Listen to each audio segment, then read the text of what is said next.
Mes chers amis, je voudrais vous dire Chag Sameach, puisque vous écoutez ce cours donc pendant la nuit et la journée de Hoshana Rabbah. Bientôt, on va rentrer donc dans le dernier jour de cette série de Chagim.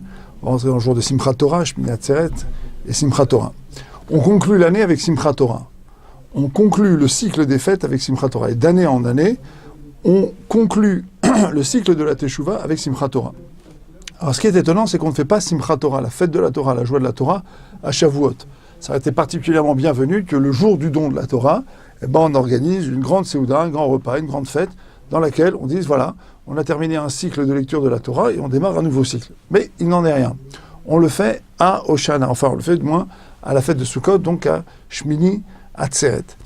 Et donc il y a une raison simple à tout ça, c'est tout simplement que il faut que la Torah, effectivement, soit reçue et vécue dans une atmosphère de simcha et qu'on puisse exprimer la simcha, la joie qu'on a à avoir cet outil dans la main, cet outil extraordinaire qui est un bout, en quelque sorte, de l'infini, du Ein Sof, de l'infini divin.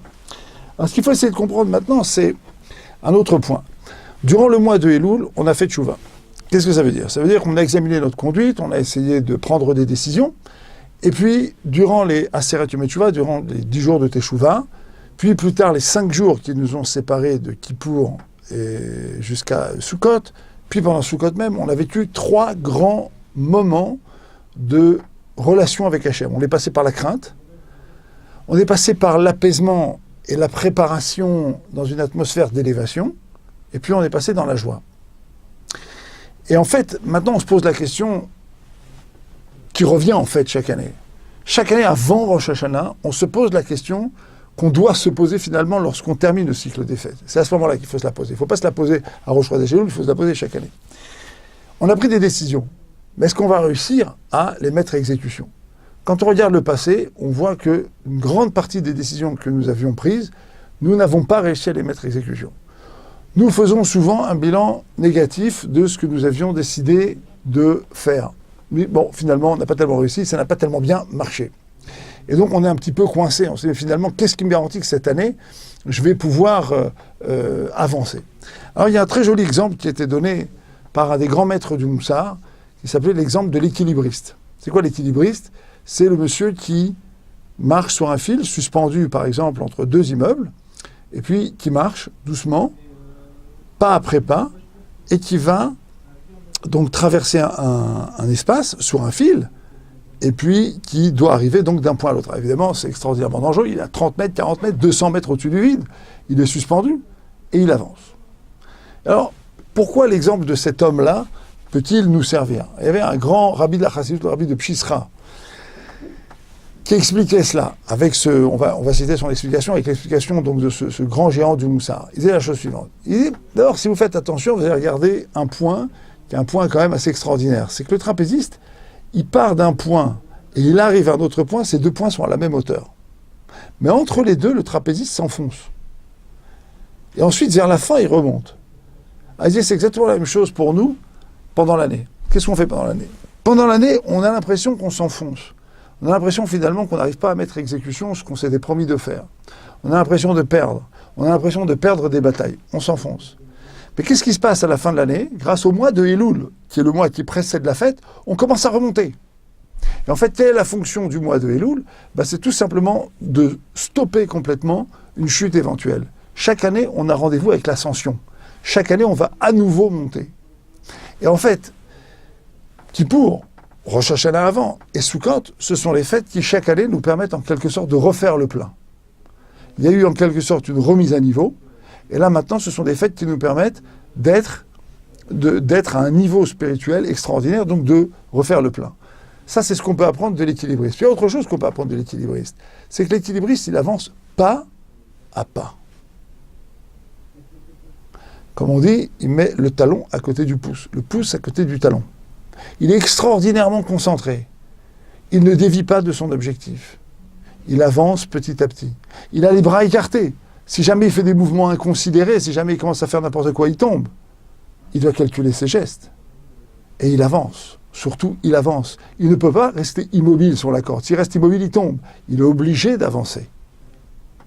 Et puis surtout, il est obligé de ne pas se laisser avoir par le vertige de l'instant.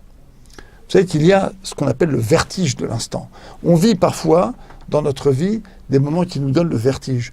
On ne voit plus rien. On a peur, on perd pied. Mais lui, c'est quelqu'un qui garde le contact avec son but. Il sait où il a envie d'aller.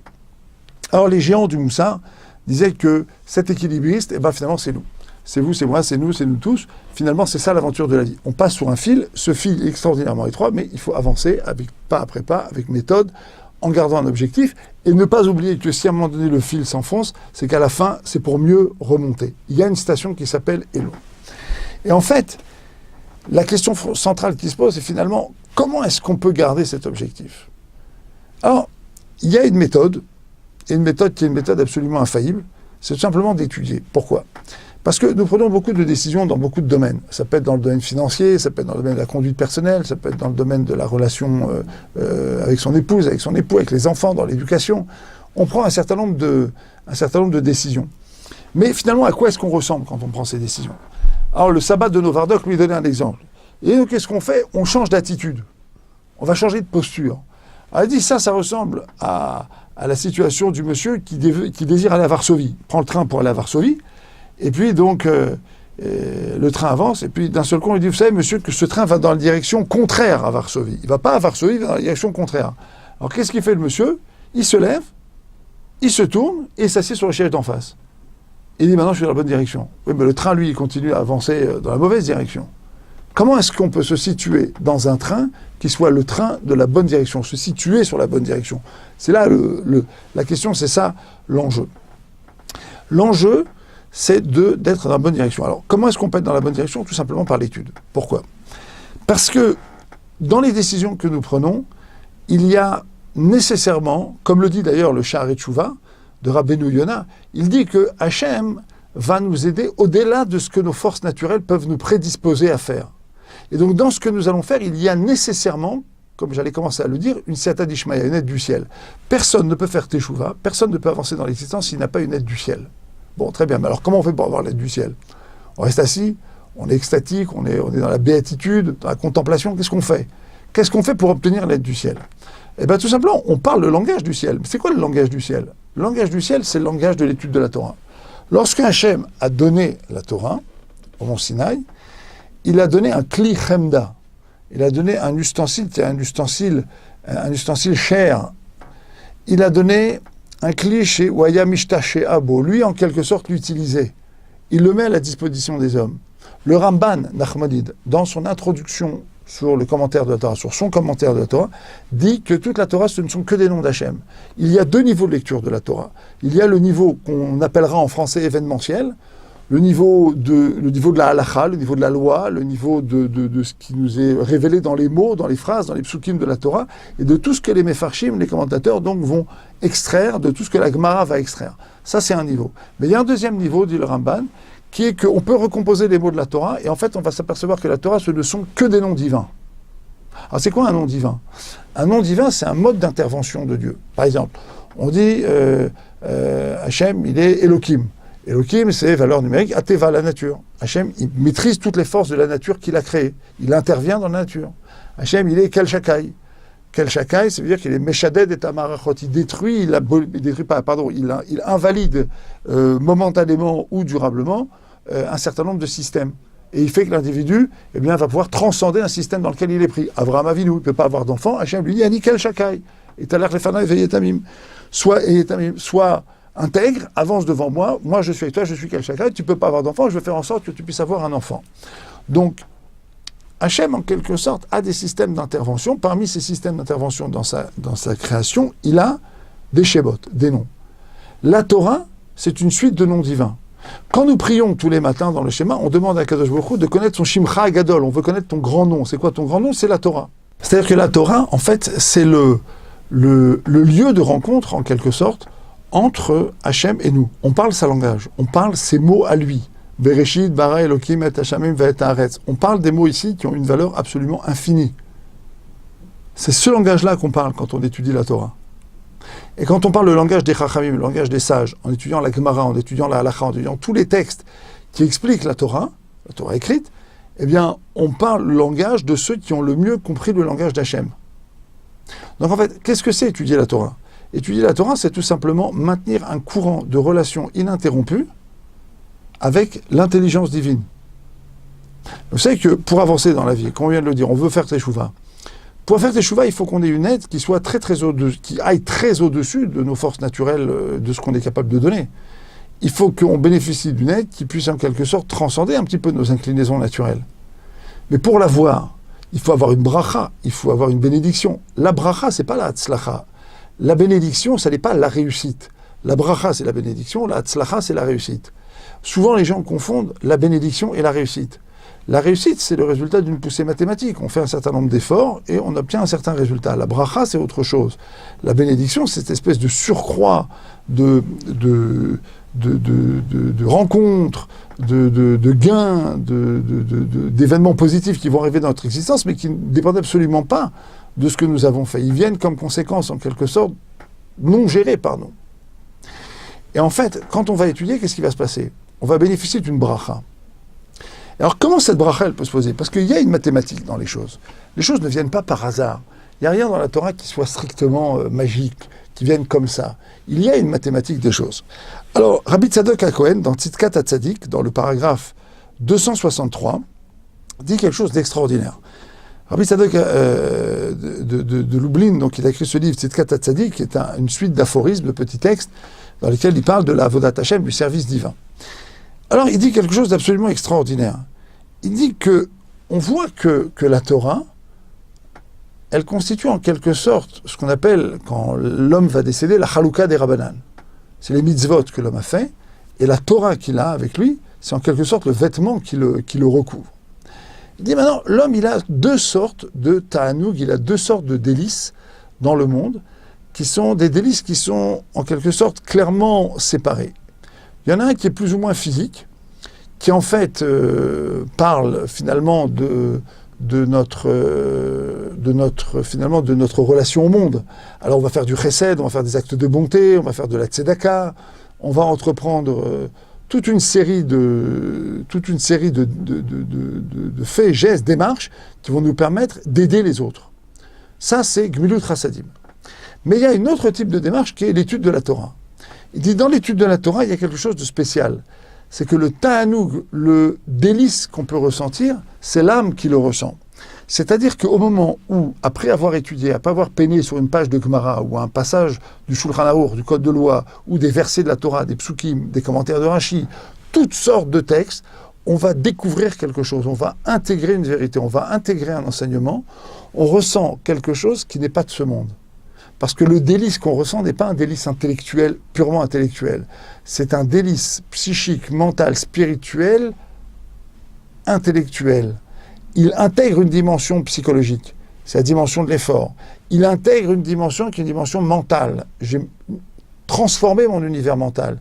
Il implique une dimension psychologique, parce que mon psyché, c'est-à-dire mon fonctionnement, à partir de maintenant, va effectivement être en quelque sorte organisé par cette vérité que j'ai découverte dans la Torah. Mais il implique aussi quelque chose sur le plan spirituel. Et on l'a dit, la Torah, ce sont des noms divins. Donc en fait, ce que quelqu'un ressent quand il a étudié une parole de Torah, une belle parole de Torah, quand il a entendu un enseignement qui lui a plu, c'est quelque chose qui n'est pas de ce monde. Et alors, qu'est-ce qui se passe quand on reçoit quelque chose qui n'est pas de ce monde? En quelque sorte, on reçoit une présence divine.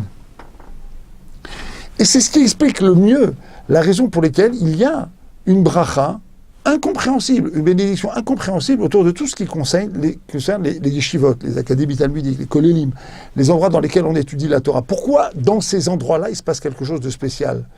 Pourquoi, lorsque l'on est dans un groupe de gens qui étudient la Torah, on vit quelque chose de particulier? Parce que l'activité de l'étude de la Torah, et notamment l'activité en groupe, n'est pas une activité de ce monde. Elle n'obéit pas aux critères habituels de productivité intellectuelle, de productivité économique. Elle n'obéit à rien de tout ça. C'est quoi quelqu'un qui étudie la Torah pendant des années? Il est là, il étudie. Mais un jour, si on le sort de son univers, et comme un poisson, il va commencer à frétiller, il va mourir. Mais pendant des années, il est là. Alors, il ne produit pas. Il ne va pas forcément produire sur le plan intellectuel. Et pourtant, sa présence, c'est une présence qui est une présence indispensable pour le peuple juif et pour l'humanité. À la yeshiva de Vologine, qui était la première grande yeshiva moderne, eh bien, on faisait les 3-8.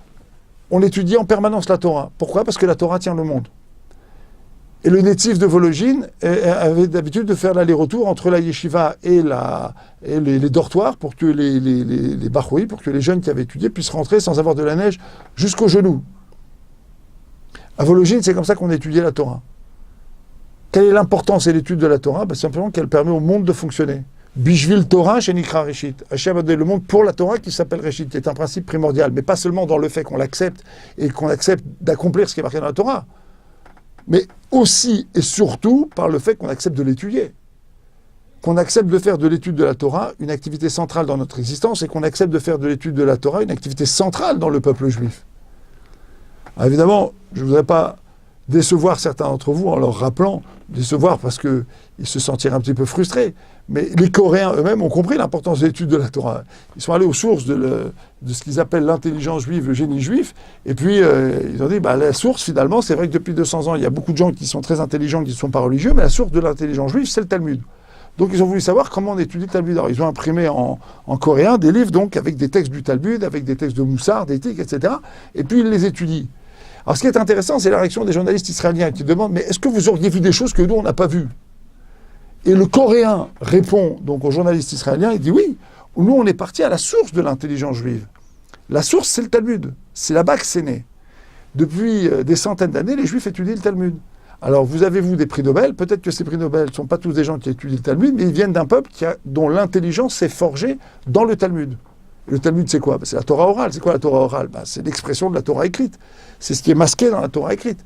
C'est ce qui permet de comprendre la Torah écrite. C'est l'expression abordable de l'intelligence divine. Et alors, c'est extraordinaire parce que finalement, comment est-ce que les Coréens en sont arrivés là? Ils sont allés dans des yeshivot. Mais c'est quoi ces yeshivot? C'est pas des gens qui produisent ce que la Corée du Sud est capable de produire aujourd'hui. C'est pas des endroits dans lesquels on va produire des voitures, on ne produit pas des avions, c'est pas des fabriques des usines d'ordinateurs. Il y a des gens qui sont assis et qui essayent de pénétrer le sens profond donc, des textes qu'on leur propose d'étudier. Le ta'anoug, le délice qui est ressenti dans l'étude de la Torah, il n'est pas de ce monde. Il est quelque chose qui n'obéit pas à la logique humaine classique, intellectuelle. Il obéit à une autre logique, c'est une logique divine. C'est une bracha, c'est une bénédiction qui est au-dessus des lois de la nature. Et alors, me direz-vous, mais c'est très simple. Il y a une mathématique des choses. Dans l'étude de la Torah, il y a en quelque sorte une joie. Il y a quelque chose qui induit chez l'individu un sentiment de plénitude, un sentiment de joie, un sentiment de construction sur le plan psychique, mental, spirituel, intellectuel. Il y a quelque chose qui fait que l'individu, dans tous les compartiments de son être, se construit, il apprend des choses nouvelles, il apprend ce qu'est la volonté divine, ce que Hachem a voulu, ce pourquoi on est dans le monde. Il l'apprend. C'est ce qu'il apprend dans l'étude de la Torah. Et donc, que se produit-il? Va se produire une espèce de joie. Mais la joie, c'est l'instrument de la bracha. Comment est-ce qu'on va faire? C'était ça notre question de départ. Comment est-ce qu'on va faire cette année? On a intitulé ce cours « Ou Torah rien ». Tout simplement parce que l'étude de la Torah, c'est ce qui va nous permettre précisément de nous donner la réserve de délices, de plaisir spirituel et donc de joie qui vont nous permettre de vivre avec précisément de la joie et de l'entrain les décisions que nous avons prises. C'est-à-dire que ça ne sert à rien de se focaliser purement et simplement sur les décisions qu'on a prises. Ça n'est pas suffisant. Il faut, si on doit se focaliser sur quelque chose, se focaliser sur l'étude. Parce que se focaliser sur l'étude, c'est encore une fois se mettre au milieu de groupes d'individus, de groupes de gens, dans une perspective qui est celle du mont Sinaï et qui va vers le dévoilement messianique, qui est une perspective de fréquentation quotidienne de l'intelligence divine. Ça n'a plus rien à voir avec le simple fait de faire des mitzvot. Ça n'a plus rien à voir avec le fait de faire du chesed ou de faire des actes de bonté qui sont nécessaires. C'est la couche qui complète tout ça, qui donne un sens à tout ça, c'est-à-dire qui m'apprend à ressentir un plaisir spirituel. Je peux, à partir de là, parce que je ressens un plaisir physique dans certaines activités de mon existence et un plaisir spirituel dans l'étude, je peux avoir un certain sentiment de plénitude. Ce sentiment de plénitude, il porte l'individu. C'est la plénitude qui fait que les individus avancent. C'est quand on se sent plein de quelque chose qu'on peut avancer. Et ça, ce sentiment, il n'est possible que si on étudie. Il n'est pas possible lorsqu'on accomplit des mitzvot, lorsqu'on accomplit des commandements, mais qu'on n'en comprend pas, disons, les significations les plus fondamentales, qui ne peuvent être comprises que si on étudie. Il n'est pas possible lorsqu'on étudie évidemment de manière machinale. Ça, c'est ce que explique le Lev Eliyahu au sujet du Pasouk. Dans les 98 malédictions inscrites dans la paracha de Kitavo, dans la section de Kitavo, là-bas il est écrit que la raison pour laquelle on va être frappé de ces malédictions, c'est parce que tu n'as pas servi Hachem avec joie. Et le Lev Eliyahu disait, mais qu'est-ce que ça veut dire que des gens peuvent être mis comme ça au banc des accusés parce qu'ils n'ont pas servi Hachem avec joie? Allez-y, on parle de qui ici? On parle ici de gens qui accomplissent les mitzvot, mais qui les accomplissent de manière machinale, qui, finalement, à un moment donné, considèrent que ces mitzvot sont un fardeau. Mais comment on peut en arriver à une chose pareille? On fait des mitzvot, personne ne t'oblige à les faire. Pourquoi tu peux les considérer comme un fardeau? Pour une raison qui est très simple, c'est que tu n'en vois pas l'utilité. Tu n'en vois pas la profondeur, tu n'en vois pas le bout, tu ne sais pas à quoi ça correspond, tu ne sais pas de quoi ça parle. Et évidemment, la question qui se pose dans cette démarche, c'est « et les femmes ?» Et les femmes, me direz-vous. Alors, les femmes me diront « et nous ?» Nous, on va pas aller au Beth Midrash. Nous, on va pas aller étudier des pages de Gemara, des pages de Talmud, comme vous êtes en train de le décrire. Oui, c'est vrai, mais vous allez faire autre chose. D'abord, vous-même, vous allez à des cours. Depuis Sarah Schneerer, on sait qu'une femme peut aller à des cours. Sarah Schneerer, c'est la madame qui a fondé les premiers Beth Yaakov. Depuis cette époque, c'est des millions de femmes qui ont été éduquées quand elles étaient jeunes, donc dans les voies de la Torah. Toute femme, aujourd'hui, peut, sur Internet, suivre des cours. Elle peut se rendre à des cours pour femmes. Elle peut aller interroger des rabbinim. Elle peut apprendre. Elle a accès à des centaines de livres qui lui permettent donc de découvrir ce que la Torah dit et puis qui lui permettent surtout de comprendre ses mitzvot à elle. Ça, c'est le premier point. Deuxième point, une femme peut lire des livres d'éthique, des livres de moussard. Ce sont des livres qui vont l'aider dans sa construction personnelle. Troisième point, une femme peut étudier des textes qui ont trait aux tfilotes, aux prières, que les femmes font très souvent. C'est-à-dire, par exemple, Tehillim, les psaumes, les psukim, les versets de la Torah. Une femme peut complètement rentrer dans cette étude. Et puis, il y a un autre point, et donc des moindres, c'est qu'elle peut soutenir son mari dans l'étude. Elle peut pousser ses enfants à l'étude. Et ce faisant, lorsqu'elle soutient son mari dans une démarche d'étude, lorsqu'elle fait avancer son mari dans une démarche d'étude, lorsqu'elle fait avancer ses enfants dans une démarche d'étude, sans être un mashgiach, sans se prendre pour un directeur spirituel, évidemment, on parle de tout ça dans une atmosphère d'harmonie dans le couple, et bien là, il se produit aussi un phénomène qui est un phénomène très intéressant. C'est que le père joue son rôle. C'est quoi le rôle du père? C'est d'amener la Torah dans la maison. Et lorsque la mère pousse le papa dans cette direction, eh bien, elle le pousse finalement à jouer son rôle et donc à être plein de son rôle. Parce que vous savez, il y a des pères qui amènent la parnassa, qui amènent l'argent à la maison. Vous savez, des pères qui amènent la loi, la règle à la maison, on les craint, d'accord, mais ils n'amènent pas la Torah. Et ils ont toujours ce sentiment de manque.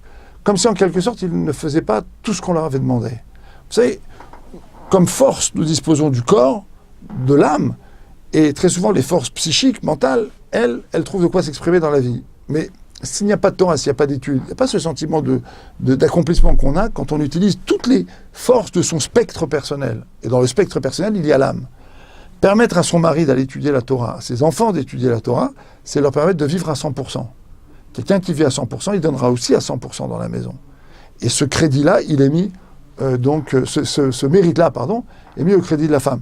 Lorsqu'on a proposé un shidour, une rencontre au Chafetz Chaim, il a fini par épouser une fille qui était très modeste. Bon, tout le monde avait tenté de le dissuader de ce shidour, tout le monde avait voulu l'empêcher de se marier avec cette fille qui était d'une famille extrêmement modeste. Finalement, il avait failli lui-même accepter cela, puis à la suite d'un incident, il a compris qu'il y avait un signe qui lui était adressé dans le ciel. Il s'apprêtait à dire que finalement il ne voulait pas épouser cette fille alors qu'il avait donné son accord, et il s'est rendu compte qu'il risquait de l'humilier. Finalement, il a épousé cette femme-là. Donc cette femme-là, la femme du Chafetz Chaim, c'est elle qui s'est tenue aux côtés et derrière le Chafetz Chaim. Et le Chafetz Chaim disait lui-même, si j'avais épousé une femme d'une famille riche, elle n'aurait pas été capable de faire ce que cette femme-là a fait. Cette femme-là, elle était capable de me suivre dans mon engouement pour l'étude de la Torah, dans ma passion pour l'étude de la Torah. Elle m'a laissé libre champ. Une femme qui serait venue d'une famille un peu plus riche n'aurait certainement pas eu ce même type d'attitude. Le rôle d'une femme dans l'étude de la Torah de son mari et de ses enfants, et dans leur ascension sur le plan spirituel, et dans leur accès à la Torah, le rôle de la femme, il est fondamental. En ceci qu'elle les pousse sur cette route. Ça ne veut pas dire qu'elle va renoncer à l'expression de sa féminité ou aux prérogatives qui sont les siennes. Mais ça veut dire qu'elle va savoir parfois mettre en avant l'intérêt de la présence de la Torah dans sa famille, elle va savoir mettre en avant cet intérêt-là et laisser de côté d'autres domaines qui sont des domaines importants, mais qu'elle peut juger parfois momentanément, parfois durablement, complètement accessoires par rapport au fait que la Torah soit présente dans la maison, dans la vie de son mari, dans la vie de ses enfants.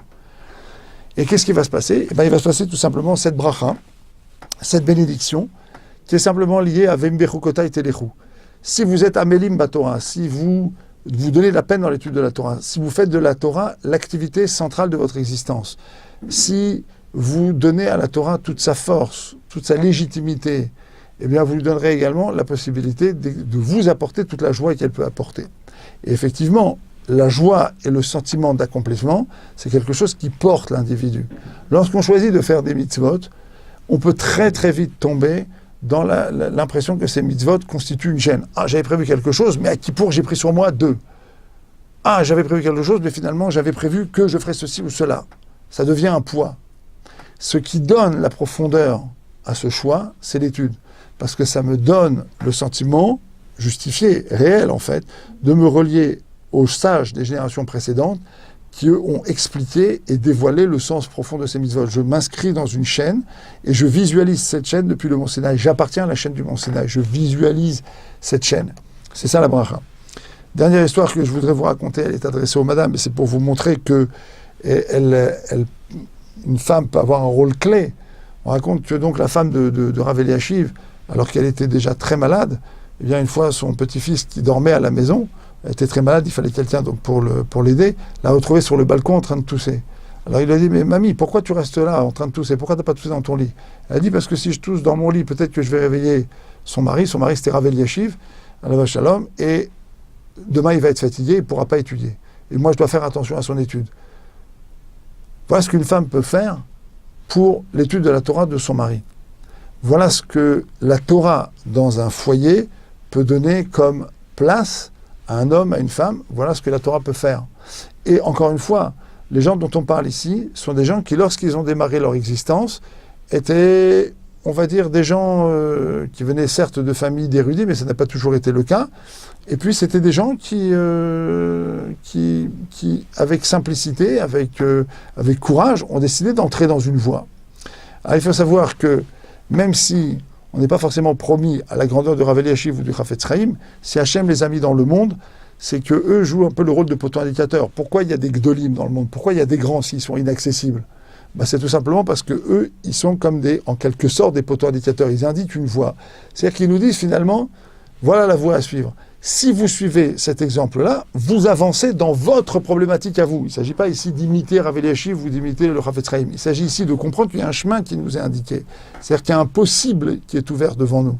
Donc, en quelque sorte, chaque personne qui va avec force, avec endurance, se renforcer dans l'étude de la Torah, est une personne qui pourra bénéficier d'une bracha, d'une bénédiction, qui est une bénédiction qui n'est pas de ce monde, et elle se permettra, elle, de vivre avec profondeur et donc avec joie les mitzvot qu'elle aura choisi de faire, sur lesquels elle aura choisi donc de se renforcer cette année-là.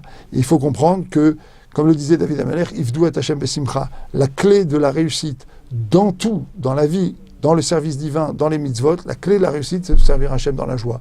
Et la joie, ça n'est possible que si un individu fait ses comptes correctement. Simcha, Ifdu et Hashem besimcha, vous changez l'ordre des lettres, ça fait marshava. Il faut apprendre à faire ses comptes un peu différemment. Faire ses comptes un peu différemment, c'est les faire à partir d'en haut et non pas à partir d'en bas. À très bientôt.